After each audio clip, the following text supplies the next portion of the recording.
UP के कौशाम्बी जिले में समाजवादी व्यापार सभा के लोगों ने कलेक्टर ऑफिस पहुंचकर डीएम सुजीत कुमार को ज्ञापन सौंपते हुए राष्ट्रपति से मांग की है कि कपड़े, ईंट और फुटवियर पर जीएसटी बढ़ाने का ये फैसला सरकार जल्द से जल्द रद्द करे। बता दें कि जीएसटी बढ़ाने को लेकर लोगों में काफी नाराजगी भी देखी गई है। उनका कहना है कि लोग पहले से ही नोटबंदी, जीएसटी और कोरोना की मार झेल चुके हैं, इसीलिए सरकार को जीएसटी बढ़ाकर उन पर एक और बोझ नहीं डालना चाहिए।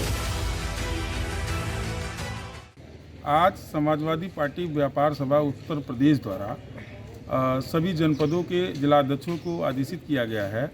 जो भारत सरकार द्वारा वित्त मंत्रालय से अभी जो आया है जीएसटी को लेकर के कपड़ा, जूता, ईंट तमाम चीज़ों पर 5% से बढ़ाकर 12% जीएसटी कर दी गई है। लगातार ये सरकार व्यापारियों की हनन करने और व्यापारियों को उत्पीड़न करने का काम कर रही है। लगातार व्यापारियों को महंगाई तले बोझ पर दाबने का काम कर रही है। आज उसी के विरोध में हम समाजवादी पार्टी व्यापार सभा के तत्वाधान में आज हमने जिलाधिकारी कौशाम्बी को घेराव करके ज्ञापन दिया है और ये मांग किया है कि बढ़ी हुई जीएसटी जल्द से जल्द हटाई जाए और व्यापारी समाज को इस हो रहे शोषण उत्पीड़न से निजात मिले। कौशाम्बी जिले के चरवा थाना क्षेत्र में 14 दिसंबर को सहज जनसेवा संचालक से लाखों रुपए की लूट की गई थी, जिसको लेकर अब पुलिस ने इस मामले का खुलासा कर दिया है। पुलिस ने मामले का खुलासा करते हुए बताया कि 3 शातिर बदमाशों को गिरफ्तार कर लिया गया है। साथ ही आरोपियों के पास से लूट की सारी रकम, बाइक, एटीएम कार्ड और अवैध तमंचे के साथ साथ कारतूस भी बरामद की गई है। यूपी के डिप्टी सीएम केशव प्रसाद मौर्य कौशाम्बी में 2 दिवसीय दौरा किया, जहां वो मां शीतला अतिथि गृह में पार्टी पदाधिकारियों के साथ बातचीत की और मां शीतला अतिथि गृह में मौजूद अलग अलग क्षेत्रों से आए लोगों की शिकायतें सुनी। इसके बाद डिप्टी सीएम ने पार्टी पदाधिकारियों और विभागीय अधिकारियों के साथ बैठक की और फिर बांदा के लिए रवाना हो गए। जिले के अंदर विशेष तौर से जो निराश्रित गौवंश है, जिनके पालन पोषण को लेकर के समस्या थी, आज उसकी भी बड़ी विस्तार से चर्चा हुई है।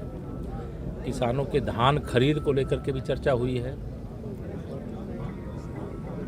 जो किसान सम्मान निधि की पात्रता रखते हैं, कुछ टेक्निकल मिस्टेक के कारण, जैसे आधार कार्ड में उनका नंबर कुछ और है, राजस्व अभिलेख में कुछ और है, उसके लिए विशेष अभियान चला करके सभी पात्र किसानों को प्रधानमंत्री किसान सम्मान निधि का लाभ मिले, इसको लेकर के भी चर्चा हुई है।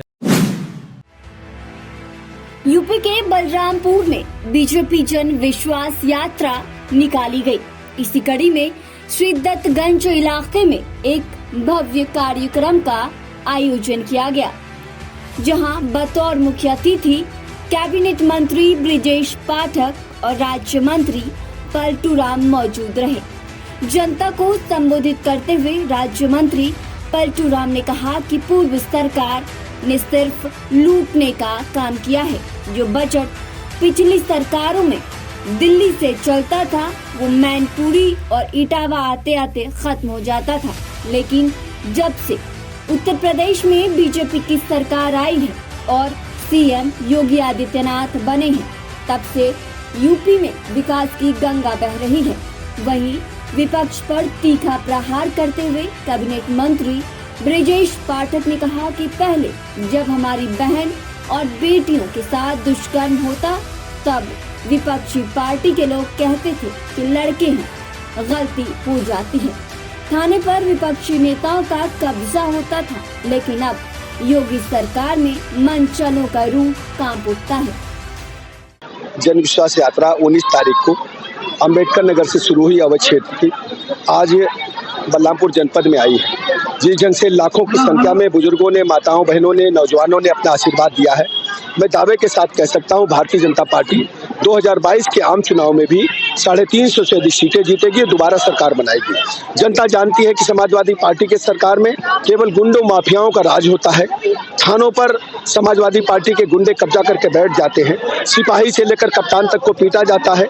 लेखपाल से लेकर कलेक्टर तक को बेइज्जत किया जाता है। केवल भारतीय जनता पार्टी ही कानून का राज स्थापित कर सकती है। इसलिए लोगों का आशीर्वाद भारतीय जनता पार्टी को मिल रहा है। उत्तर प्रदेश के हमीरपुर जिले के पहाड़ी कस्बे में उस समय हड़कंप मच गया जब महज 20 साल के युवक को झोला छाप डॉक्टर के गलत इंजेक्शन लगाने से उसकी दर्दनाक मौत हो गई। मृतक के परिजन जब उसे लेकर मुस्कुरा CHC पहुंचे तो मौजूद डॉक्टरों ने उसे मृत घोषित कर दिया। हमीरपुर जिले के ग्राम पहाड़ी निवासी चंद्र प्रकाश कुशवाहा ने बताया कि उनका भांजा मेला देखने के लिए पहाड़ी आया था, लेकिन अचानक उसे बुखार आ गया, जिसका इलाज उसने गांव के ही झोला छाप डॉक्टर राजू सिंह से करवाया। जहां डॉक्टर ने जैसे ही युवक को इंजेक्शन लगाया तो उसकी हालत और बिगड़ गई और वो बेहोश हो गया, जिसके बाद बेहोशी की हालत में ही आनन फानन में उसे अस्पताल ले जाया गया, जहां उसकी मौत हो गई। इसमें ये जो व्यक्ति आया हुआ था, इसका नाम पुष्पेंद्र है। ये 20 वर्ष इसकी उम्र है और इसके पिताजी का नाम मोहन है। ये राट का रहने वाला है। ये अपने ममाने पहाड़ी आया हुआ था। जैसा कि इन लोगों के द्वारा बताया गया कि इसको पिछले लगभग 2-3 दिन से बुखार आ रहा था, जिसका इलाज इन्होंने गांव में किसी झोला छाप डॉक्टर से करवाया। इसको उन्होंने बोतल वगैरह कुछ इंजेक्शन दिए हैं और कोई इंजेक्शन इनको रिएक्शन किया है। इस वजह से अस्पताल लेके आए थे। अस्पताल ये अपने प्राइवेट साधन से लेके आए थे। अस्पताल में इमरजेंसी डॉक्टर को ने उनको देखा और देखने पे पाया गया कि इनकी दिल की धड़कन नहीं चल रही है, सांस भी नहीं ले रहा है और कोई भी प्रतिक्रिया नहीं है, रेस्पिरेशन रेट भी नहीं है और उनको CPR करके भी देखा गया, लेकिन उसमें कोई भी चीज़ें स्पष्ट नहीं हुई। अतः ECG ना होने के कारण इनको ECG कराकर और मृत अवस्था में घोषित करने के लिए हमें रेफर किया। मतलब बुखार था और कुछ नहीं था, वैसे इंजेक्शन लगवाया और कुछ नहीं है। मतलब उन्होंने इंजेक्शन लगाया, बेहोश हो गया। किसने इंजेक्शन लगाया? राजू सिंह। ये राजू कौन है? सगर बाबू जी का लड़का है राजू। क्या ये डॉक्टर है? सगर बाबू जी डॉक्टर है, मान लो डॉक्टरी वो भी कर रहे हैं, पता नहीं प्राइवेट में कर रहे हैं क्या है क्या नहीं। क्या हुआ फिर? कुछ नहीं, उन्होंने इंजेक्शन लगाया, बेहोश हो गया और उन्होंने फिर मना कर दिया, बोले ऑक्सीजन की जरूरत है। हम अस्पताल ले आए, जब तक डेट एक्सपायर हो गया।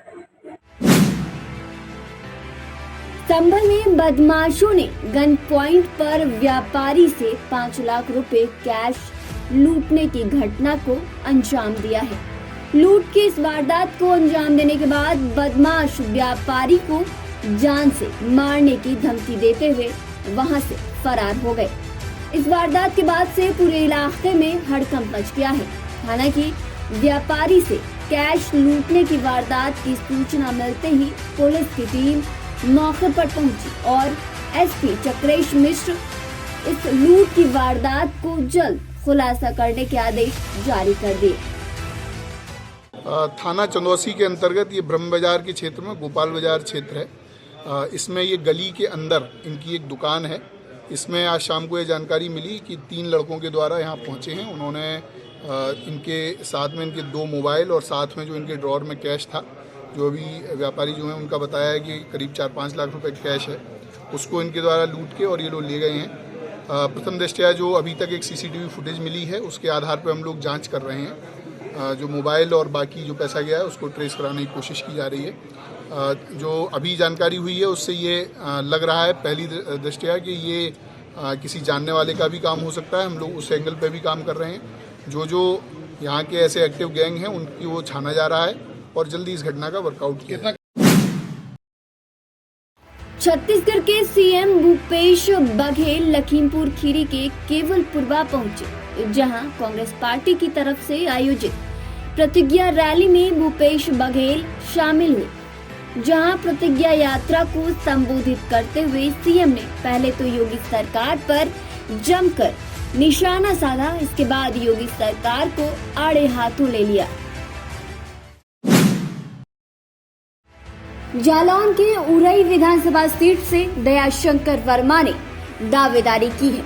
बता दें कि सपा सरकार में दयाशंकर वर्मा मंत्री रह चुके हैं। दयाशंकर वर्मा उरई विधानसभा सीट से 2 बार विधायक भी रह चुके हैं। इन्होंने अब सपा कार्यकर्ताओं के साथ मिलकर जनसंपर्क अभियान शुरू कर दिया है। दयाशंकर की दावेदारी से कार्यकर्ताओं के बीच काफी उत्साह देखा जा रहा है। चुनाव नज़दीक है और जनपद जालौन में समाजवादी पार्टी ने अपने तेवर सख्त कर दिए हैं। आज हम खड़े हैं उरई विधानसभा में, जहां पर समाजवादी पार्टी के पूर्व मंत्री दयाशंकर वर्मा और उरई से वह दावेदारी कर रहे हैं समाजवादी पार्टी से, और वो हमारे साथ मौजूद हैं। जन समर्थन उनको मिल रहा है। इसके साथ ही उनके कार्यकर्ता भी यहाँ मौजूद हैं भारी संख्या में, और वह इस समय निकल रहे हैं अपने चुनाव प्रचार पर। दावेदारी कर रहे हैं पूर्व मंत्री दयाशंकर वर्मा, जो कि हमारे साथ मौजूद हैं। उनसे हम बात करेंगे कि किन मुद्दों को लेकर वो जनता के बीच जाएंगे और किन वादों के साथ वह विधानसभा चुनाव फतह करेंगे। आइए बात करते हैं। विधानसभा चुनाव नज़दीक है, आपकी दावेदारी है समाजवादी पार्टी से, तो क्या मुद्दे रहेंगे, क्या बातें रहेंगी जिनसे आप जनता का विश्वास हासिल करेंगे और विधानसभा जाएंगे? हमारा सबसे पहले जब से हम चुनाव लड़े हमेशा विकास का मुद्दा रहा है और विकास का मुद्दा रहेगा। हम विकास के लिए हमेशा 12 में जब हम विधायक बने थे तब काफ़ी काम हुआ इनका कि मान लो मेडिकल कॉलेज सबसे बड़ा जो है यहाँ जालौन में बढ़िया मेडिकल कॉलेज चल रहा है, इससे किसानों को बहुत फ़ायदा हो रही है। पहले आप मंत्री रहे हैं, आपकी सरकार थी, तो उस दौरान क्या विकास कार्य हुए और ये बीजेपी सरकार में क्या विकास में कमी रह गई, या फिर क्या कार्य ऐसे नहीं हुए जिससे कि आप बताएं इस बारे में? विकास काम इतना हुआ कि आज तक जो भी चीफ मिनिस्टर बने अभी तक इतना माननीय अखिलेश जी के नेतृत्व में जो काम हुआ है, हमारे राष्ट्रीय अध्यक्ष जी हैं, उन्होंने बहुत विकास किया है। ये केवल आने वाले जो मौजूदा सरकार है वो केवल नकल कर रही है, झूठ बोल रहे हैं, झूठ का वादा है इनका। इन्होंने कहा था कि नहीं अब हम वो कर रहे हैं, वो क्या सबसे पहले यही तो कहा था गड्ढा मुक्त हो गया। गड्ढा मुक्त कहीं नहीं हुआ, गलत अफवाह ज़्यादा कहते हैं और झूठ पे झूठ बोलते हैं। इन्होंने कहा नौकरी हम 2 करोड़ 2000 देंगे, तो वो भी नहीं दिया। किसान की दूनी आय कर देंगे, किसान की दूनी आय किया कि नहीं किया, तो हर जगह काला धन, सब कुछ झूठ बंदा इनका नाम है। और झूठ के अलावा व्यापारी परेशान है, नौजवान परेशान है, हमारे किसान परेशान है, अन्ना जानवरों के पीछे किसान परेशान है। तो क्या प्रमुख मुद्दे रहेंगे जिससे कि आप जनता के बीच जाएंगे? नहीं, हमारा तो पहले ही हमने कहा है कि पहले ही मुद्दा हमारा विकास का रहा है और आज ही विकास का रहेगा।